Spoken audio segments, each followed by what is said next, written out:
Et salut à tous, on se retrouve donc pour l'analyse des cartes de ce deck Welcome Core Mage. Donc ici on a l'Athenian Archer qui peut faire un dégât, qui combat avec le ping, le Hero Power.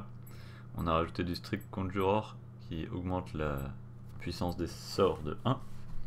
On a Wild Dog, Vanguard qu'on avait déjà dans le deck d'avant, et Illuminate. On passe au tour 2. Alors on a rajouté les Star Shard Bolt, on les avait peut-être... Non, on les avait pas encore, donc 4 de dégâts à une créature, ça permet de gérer beaucoup de choses, hyper utile. Ensuite, Tracking Bolt, on fait soit 1 dégât à toutes les créatures, soit 3 dégâts à une créature. Frostbitten Chandler, alors, c'est pas un Welcome Core, exact. On va les changer. On va les changer. Une carte à 2. Elixir, c'est pas trop dans le délire du deck.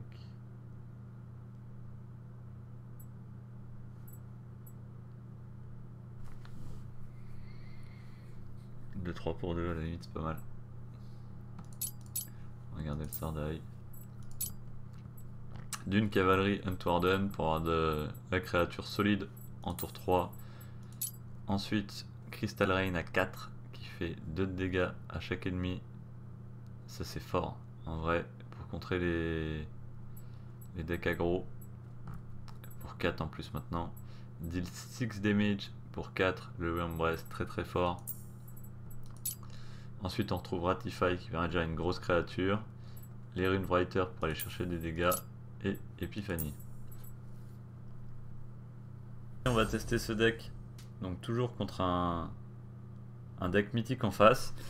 On vient de faire la review des cartes et on va voir un petit peu comment tirer profit des nouvelles cartes qu'on a rentrées, donc des cartes que vous allez pouvoir rentrer au fur et à mesure des premières victoires que vous allez avoir, puisque ce sont des cartes uniquement Welcome et Core, donc qui vont très vite être disponibles. On est toujours sur le Mage Bolt, on est premier joueur, donc on va chercher plutôt tour 2, tour 2, tour 3. Donc ça c'est plutôt des cartes de late game en vrai, donc on va changer mais doucement. Voilà, là c'est une très mauvaise main pour démarrer. On veut vraiment... Ok, ça c'est pas trop mal. 2 c'est trop, donc on va en relancer un. Ok, ça c'est plutôt pas mal. On va ouvrir comme ça, on va voir ce qui se passe.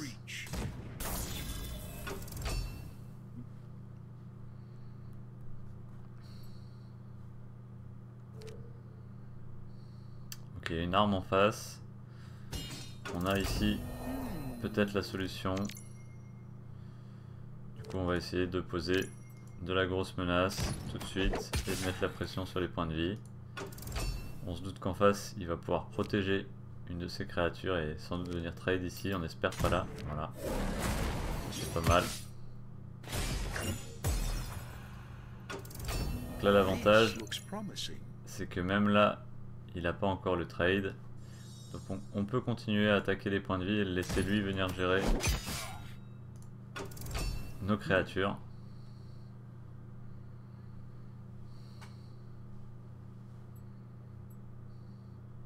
Puisqu'on aura des solutions derrière peut-être. Ok, donc là beaucoup de boucliers divins, ça va commencer à être problématique puisqu'il va avoir des value trade de son côté. Donc il va falloir commencer à envisager. Ok, il vient face, c'est intéressant. Alors ça c'est très bon. Voilà, avec les modifications qui ont eu lieu. On a un play gratuit quasiment là, étant donné qu'on n'a pas de grosses cartes à jouer. La carte la plus dangereuse c'est celle qui a 3 d'attaque. On va venir faire le petit ping. On va mettre les 2 de dégâts. Ce qui nous fait gagner des points de sanctum. On monte à 8.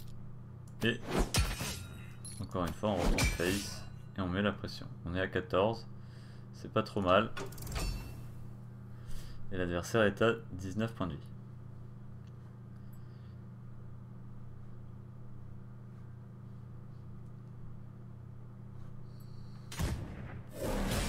Ok, donc là il va y avoir une protection et un trade. Et en faisant ça, l'adversaire continue à baisser ses points de vie.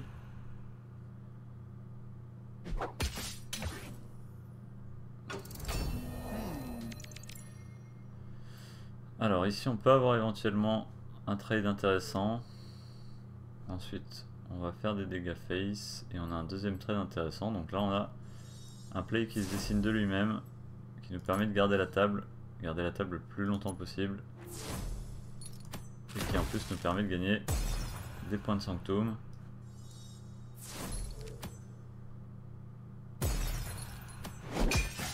Alors on va éviter de prendre ça puisque il y a ici la réponse. Et on va plutôt privilégier ce type de solution.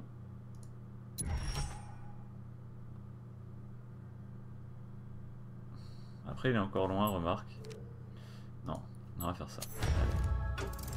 The sun sets, the light fades. Day or night, war endures.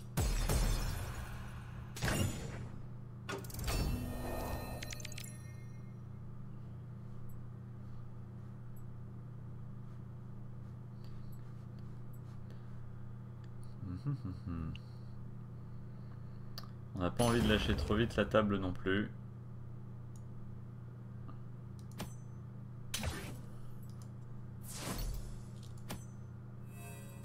Ah, j'ai mal calculé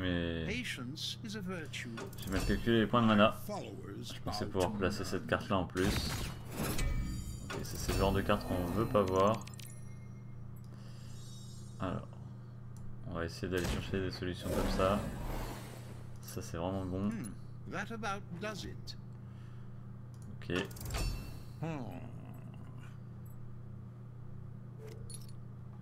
On se reprend le même combo que tout à l'heure. This looks promising.